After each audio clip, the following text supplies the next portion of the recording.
बड'फा उपेन्द्रनाथ ब्रह्म बिथाङा मोनसे बाथ्रा बुंलांदोंमोन जे आंहा थैनायाव जेबो आंहा हांमा गैया, नाथाय जेब्ला आंनि सान्थौ आरो सानस्रिया थैफालाङो अब्लासो आंहा सानथ्र' हायै दुखु थागोन होननानै बिथाङा बुंलांदों। आरो बिथांनि जि आद्रा सिमां, बिथाङा बर' माहारिखौ बुहुमाव गेरेमसा हारि महरै दानो बिथाङा मोनसे सिमां नुदोंमोन।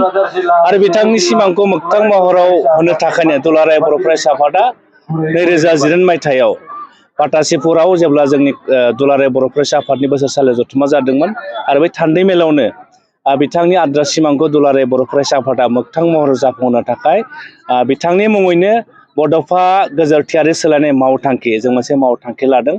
आरो बे मावथांखिनि मोनसे बाहागो हिसाबै दुलाराय बर' फरायसा आफादा 2022 मायथाइयाव गिबि खेबनि थाखाय 13 बोसोर बैसोनि सिङाव जोलुर बादायलायनाय जों बेखौ देग्लाय 4 जुनाव गासै मोन 16 जिल्लाखौ लानानै जोङो बे गेलेनाय बादायलायनायखौ होदों। दायो जोङो गवालपारानि फकिरपारा गेलेग्रा फोथाराव दङ। दिनै बेवहाय क'क्राझार जिल्ला, चिरां जिल्ला, गवालपारा जिल्ला आरो साउथ कामरुप जिल्लानि गेजेराव बादायलायनाय जायो। आरो बे बादायलायनायाव गिबि मोनसे गेलेनायाव क'क्राझार जिल्लाया साउथ कामरुप जिल्लाखौ 5-0 गलाव होनानै बिथांमोना देरहासार होनो हायो। आरो नैथि गेलेनायाव चिरां जिल्लाया गवालपारा जिल्लाखौ 5-0 गलाव होनानै बिथांमोना देरहासार जायो।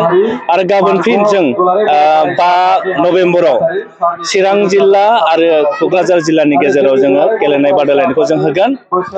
आरो जोंनि सेमिफाइनेला क'क्राझार आरो सनितपुर जिल्लायाव जागोन। आरो जोंनि जोबथा बादायलायनाय फाइनेल खेला उदालगुरियाव फैगौ 9 नभेम्बराव जों बेखौ होनो थांखि लादों। आरो जोंनि थांखिया जाहैबाय जोंनि गामि गफा ओनसोलाव गोबां जोंनि उन्दै उन्दै बर' गेलेगिरिफोरा दङ बिथांमोना, नाथाय बिथांमोना राइट प्लेटफर्म मोननो थाखाय बिथांमोननि जि रोंगौथि बेखौ बिथांमोना मोगथां महराव जाफुंनो हाया।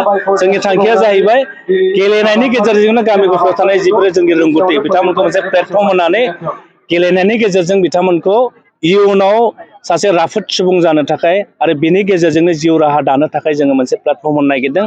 आरो बेल' नङा, जोङो गेलेनायनि गेजेरजोंनो जोंनि गेजेराव गोबां रावारि गोबां धोरोमारि सुबुं थायो। बे गोबां रावारि गोबां धोरोमारि सुबुंनि गेजेराव मोनसे अनलायनाय खौसेथि बेखौ जों गेलेनायनि गेजेरजों लाबोनो नागिरदों। आरो बे दुलाराय फरायसा आफादनि मोनसे थांखि। गोबां गेलेनायखौ दा प्रफेसन बायदि लाया, खायसे ओरैनो गेलेनानै जास्ट गामियाव गेलेनाय बायदि बेखौ लायो। नाथाय बे गेलेनाय बिथिंजोंबो गोबां बर' लाइमोनफोरा जिहेतु प्रेजेन्ट मोनबाय। दा बे बिथिङाव मा बुंगोन दा बर' फरायसा हिसाबै? जों मिथिगौ दानि आथिखालाव जायफोरा जोलुर गेलेयो, जोलुर गेलेनायाबो जिउआव थांना थानायनि मोनसे स्कप दङ। जों बिदिन्थि महरै बुंनो हायो, आथिखालाव बर'नि सासे नायल' जाल' नेसनेल लेभेलाव गेलेनो हानाय हलिचरन नार्जारि बिथाङा दिनै ISL गेलेगासिनो दङ। बेनि अनगायैबो जोंनि गेजेराव माखासे जोंनि बर'नि जायफोर नेसनेल इन्टारनेसनेलाव गेलेदों आरो बे गेलेनायनि गेजेरजों आथिखालावबो जे जों गावनि जिउखौ दानो हायो। आरो बेखौनो जों बिथा खालामनानै जोंनि फैबाय थानाय जायफोर उन्दै उन्दै 13 बोसोरनि सिङाव जायफोर जोंनि गेलेग्राफोर दङ बिथांमोनखौ जों मोनसे प्लेटफर्म होनानै गेलेनायनि गेजेरजोंनो बिथांमोननि जिउ राहाखौ दानायनि जि मोनसे बिथा बेखौ दुलाराय बर' फिसा खालामनो नागिरदों। आरो जोंनि दुलाराय बर' फिसाफोरनि थांखियाबो बेनो। नोंथांमोना बेहाय जिहेतु बे हाबाफारिखौ लाबाय, बेसेबांसो जाफुंसारदों होनना नोंथांमोना सानो? जों मिथिनायाव जोंनि जिल्ला कमिटिफ्रा गोबां बोसोरनिफ्रायनो होबोदों। उदालगुरि जिल्लाया देग्लाय 14थि जाबाय, चिरां जिल्लाया 3थि जाबाय, क'क्राझार जिल्लायावबो 3थि जाबाय। नाथाय जों गिबि खेबनि थाखाय जोंनि जिल्लाफोरखौ लानानै जिल्लानि गेजेरावनो बादायलायनो होनो दुलाराय बर' फरायसा आफादा देग्लाय 2022 मायथाइयाव गिबि खेबनि थाखाय जोङो बेखौ बादायहोदों। आरो जों नुदों जिखिनि गेलेनायनि गेजेरजों नुदों मोजां बेवहाय जोंनि गेलेगिरिफ्रा बादायलायफैदों। आरो जों सानो फैबाय थानाय समफोराव जों जुदि बिथांमोननो बिदि राइट प्लेटफर्म होयोब्ला बिथांमोननि जि टेलेन्ट, बे टेलेन्टनि गेजेरजों बिथांमोना जिउआव जाफुंसार जानो हागोन। बेखौ जों दिनै गेलेनायनि गेजेरजों नुनो मोन्दों, हमदांनो हादों। बाक्सा जिल्ला खख्लाबारि हजुआ सकनि KK रडजों थांनाय लामायाव थानाय MB रिफाइनिं हाउसआव मबाइल ग्लास गावनायखौ गोरलैयैनो फाहामनो हानाय गोदान OCA मेसिन लानानै फैदों।